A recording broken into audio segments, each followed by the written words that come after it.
ก็เลยสิเอา36มาออกเลยจังไดในเมื่อมันออกไปแล้วท่านเขาว่าน่ะเขาก็เลยพาตื่นนะอันที่เขาโทรมาบอกเนี่ย2คนเนาะที่เขาอยู่ในหันนั่นนะสวัสดีคุณแม่เนาะค่ะเนาะเอาสวัสดีเป็นทางการค่ะบ่เคยรู้น้องก็รู้ติแม่มันออกตัวเก่าติอันโอ้ยที่จริงน่ะเลขมันเป็นจังซี่อันเลขอันข้างบนมันก็563ข้างล่างมันก็5เนาะล่ะ2-3ก็เป็น5นั่นล่ะบัดนี้ก็มาลบ5กับ5ออกมันจะเหลืออยู่63เนี่ยเพิ่นคิดว่าเป็นเก่าแม่นบ่ล่ะบ่คิดว่าจะออกตัวเก่าแม่ลูกต้อง905ถ้าเรียกออกตัวนี้มัน905มา100%พุ่นเด้อลูกอืมนี่แม่เอาลบออกกันลบ5กับ5ลบกันมันจะเหลือเก่าตัวเดียวจ้ะเก่าตัวเดียวพันยัง63ข้อหม้อพันมาออก63อีกกันแม่ลูกปกติมันจะออก903 905เนี่ยเหลือ9บัดทีนี้มันจะต้องมี5อยู่หันมันจะต้องมา905แม่ลูกหลานเลขมันบ่เคยผ่านจังเทื่อนั่นนะค่ะแม่ก็เลยเอามันเป็นจังซี่แล้วก็เลยเอาไปจ้ะเอาวัดนี้เอาใหม่เนาะแม่เนาะค่ะอันมันก็ผิดหวังกันทุกคนนั่นแหละเนาะพวกอาจารย์ทั้งหลายเพิ่นก็โทรมาหาแม่อยู่เด้พวกอาจารย์ที่ออกเลขหลายน่ะที่เพิ่นให้ทั้งหลายนะเพิ่นก็ว่าเลขเพิ่นบ่ผิดกันแม่มันตัวเดียวก็ของเฮาเด้มันตัวเดียวก็ห้องได้เฮาก็ได้ซั่นเพิ่นว่าเนาะพวกที่เพิ่นให้พวกกันเบิกทรัพย์นะจ้ะโทรมาคุยกันเนาะว่าเลขจังได๋ก็ออกตัวนี้แน่นอนซั่นว่ามันก็แม่นอีหลีผู้ใดก็ออกให้950ในโลก950มันต้องมาซั่นแม่ลูกหลานมั่นใจถ้ากันคุยกันเนาะมั่นใจหลายบาดนี้เอาไปมากับผิดพลาดก็บ่ได้ว่ากันแล้วเนาะมันผ่านไปแล้วเนาะจ้ะงวดนี้เป็นจังได๋แม่งวดนี้บาดนี้ว่าเรียนเป็นจังซี่ดูลูกหลานเลขจะมาเลขมาตัวเก่าเด้อมันจะมาเลขแม่ของแม่นั่นเลขเศษมันมี5นี่มา5ก็0มา 100% เลยล่ะลูกคือสูตรมันได้มา2ตัวแล้ว5ก็ได้มาตัวนึง50นี่มาอยู่แล้วเด้อลูกเด้อบาดที่นี่เลขลบลงมามันได้30แม่ก็เลยตั้งเลขเนี่ยมันจะมีเก่ามี0305อันนี้เอาไว้ก่อนเนาะลูกเนาะ030553นี่ตั้งเป็นหลักไว้เลยค่ะเนี่ยเลยค่ะค่ะแม่นางเป็นเด็กสูตรบ่แม่ค่ะเป็นสูตรบ่จ้ะค่ะแม่จะเอาตะเลียกเพิ่นลบเห็นบ่เพิ่นให้6เพิ่นให้8อย่างนึงนี่เนาะแม่ก็บ่เอาแม่บ่มักเนาะแม่ว่าเลขมันสูงจะวิ่งตัวใดก็แม่งวดนี้วันนี้วิ่ง5แม่ลูกวิ่ง5จ้ะวิ่ง5วิ่ง3วิ่ง0นี่ได้หมดละออกหมดเลยนี่ตัวนี้พวกนี้วิ่ง5วิ่ง3วิ่ง0ค่ะมันจะออกพวกนี้ล่ะออกที่นี่เลยล่ะนี่ก็6มี4ตัวเนี่ยออกแค่วิ่งได้หมดเลยล่ะค่ะแต่เอาหาไว้ก่อนแม่มีเลขอันรับวงในพร้อมติแม่บ่มีหามีแต่ที่เขาโทรมาบอกแม่เขาโทรมาบอกเขาโทรมาอีกนะแม่บอกลูกให้เด้อบ่หันเขาบอกเลยติว่าสิออก36บ่ออกแล้วเขาจังโทรมาบอกเขาบ่คิดว่ามันจะออกเขาไปอยู่ในกองสลากแม่นว่าจ้ะเขาไปนั่งอยู่ในกองสลากบัดนี้นี่ก็เลยโทรเขาพวกกรรมการที่ออกสลากเขาเลยบอกว่า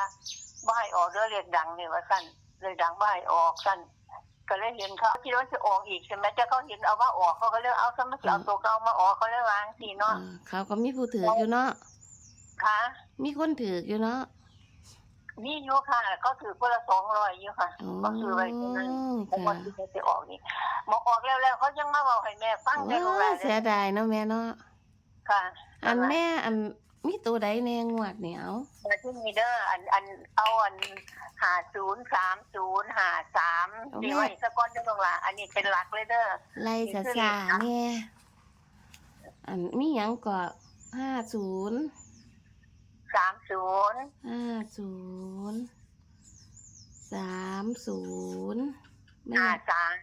53อันนี้กลับพร้อมเด้อลูกเด้อจ้ะบาดที่นี่แม่จะให้เลขกั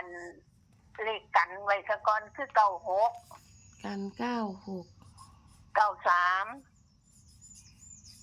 ค่ะ96 93ค่ะ95 98ค่ะนี่คือเลขกันไว้เนาะบัดที่นี่เลข3โตเด้อลุงเด้อ เลข3ตัวน่ะคือ603 603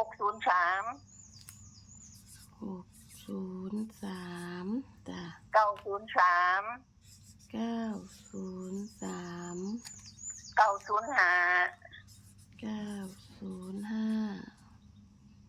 935 935 906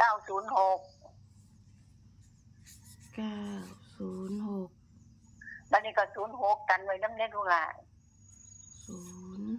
06ค่ะนี่เท่านี้ล่ะลูก จ้ะ คืออันเลขที่แม่หมายปองก็คืออัน50353นี่ล่ะลูก สามคู่เน้นบ่ ถ้ามันมาแบบนี้ค่ะถ้ามันมาแบบนี้เก้าจะต้องติด0จะต้องติดแม่นลูกหลานถ้ามันมาจังซี่นะ ตัวกันนี่มีสิทธิ์ออกแม่นบ่แม่ อันไหนคะ ตัวกันนี่มีสิทธิ์ออกกันบ่จ้ะ บ่มีสิทธิ์แล้วเนาะ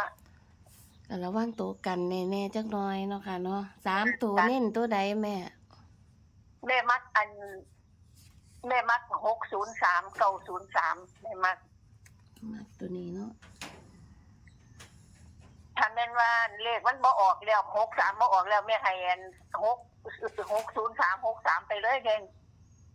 เพราะว่าเลขเทพเพิ่นให้6วันนี้ จ้ะ ค่ะก็หักเพิ่นให้8แม่นว่า จ้ะ จ้ะคันแม่นว่ามันบ่ออก63ไปเลยแม่จะให้63 963อีกเลย มันออก แค่ ไป ให้ แล้ว ไป เนาะ 63ให้แล้วก็เนาะ จ้ะ จ้ะนั่นล่ะมันสิมาอยู่ในนี่ล่ะลูกที่แม่บอกไปนี่ล่ะอยู่ในนี่ล่ะ สูตรแม่นี่เขามาจักปีแล้วจ้ะ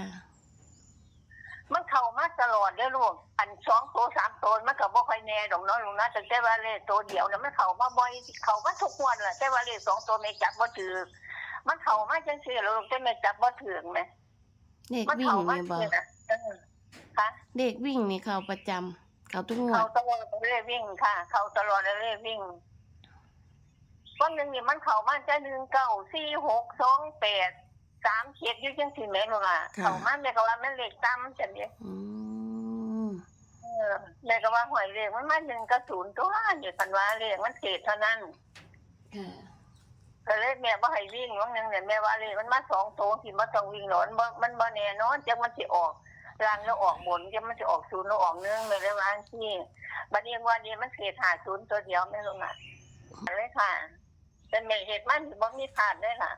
เด็กยังอยากให้เห็นเขาแก้ขายเลขนั่งอยู่นี่เดี๋ยวเว้ากับเพิ่นมันออกทุงมาจังนะเพิ่นว่าเพิ่นสิมาเรียนเฮ็ดนำแม่คนนี้แม่ว่าเขาโตบุญบ่ถึงดอกบ่ต้องมาเรียนดอกสันเขาเอารอดแม่สิบอกกันแล้วอันนี้ อืม อันว่ามันเลขธรรมดาโอ้ยเสียใจกับเอกที่หลายคนโทรมาหาแม่รถตนเพิ่นว่าซั่นจังว่า เอามันก็เพิ่งอันนั้นพลาดไปงวดเดียวมันออกตัวเก่าเนาะ ค่ะ มัน ล บอ อก ง ตัว เบิ่ง เก่า อีกจังหวัดเนาะอืม FC เลข5กับ5บนน่ะมันลบออกแล้วมันเหลือ63ตัวเดียวแม่เหลือ63เนาะมันออก563เนาะเลขล่างน่ะ5เลขบนก็5ลบออกมามันเหลือ63ตัวเดียว63แม่ก็ว่ามันเก้าขึ้นได้มาที่นี่63นึงบ่คิดว่าสิออกตัวเก่ามันเหลือตัวเก่าขอหมออยู่เหลือ63ตัวเดียวนี่แม่พี่แม่บ่คิดว่ามันสิมาออกซะเถาะแม่ก็คิดว่าเป็นเก่าเพิ่นเด้เหลือจนปกติมันเป็นจังซี่นะเหลือ63ตัวเดียวมาออกเลยจังได๋ลบลงมาจะเหลือ63ตัวเดียวหั่นล่ะ อืม นี่แหละไอ้คน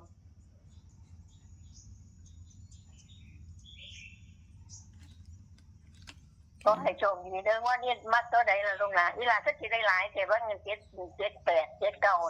โอ้ยลูกซื้อแต่79 เอ้า 78เราบ่ซื้อแต่แม่นดว แต่ ง ผู้ บ่มี เจ้าของก็บ่ค่อยดีปานใดดอกนี้ แล้วได้ว่าอัน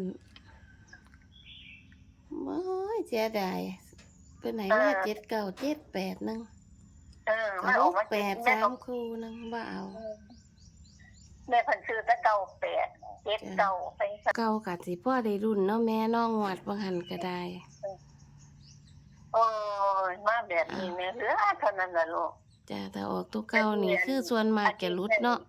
แต่ถ้าออก ความสิลบเลขอันมันกำลังลบอยู่แล้วจะค่อยโทรมาใหม่เด้อลูกเด้อ จ้าเดี๋ยวสิโทรหาโคงตุ้ตายพุ่นน่ะเอาน้อยๆแขนๆเนาะแม่เนาะ เฮ็ดคักๆก่อนเนาะลูกห เป็ ลาน น แนว เนาะ ทางจ้า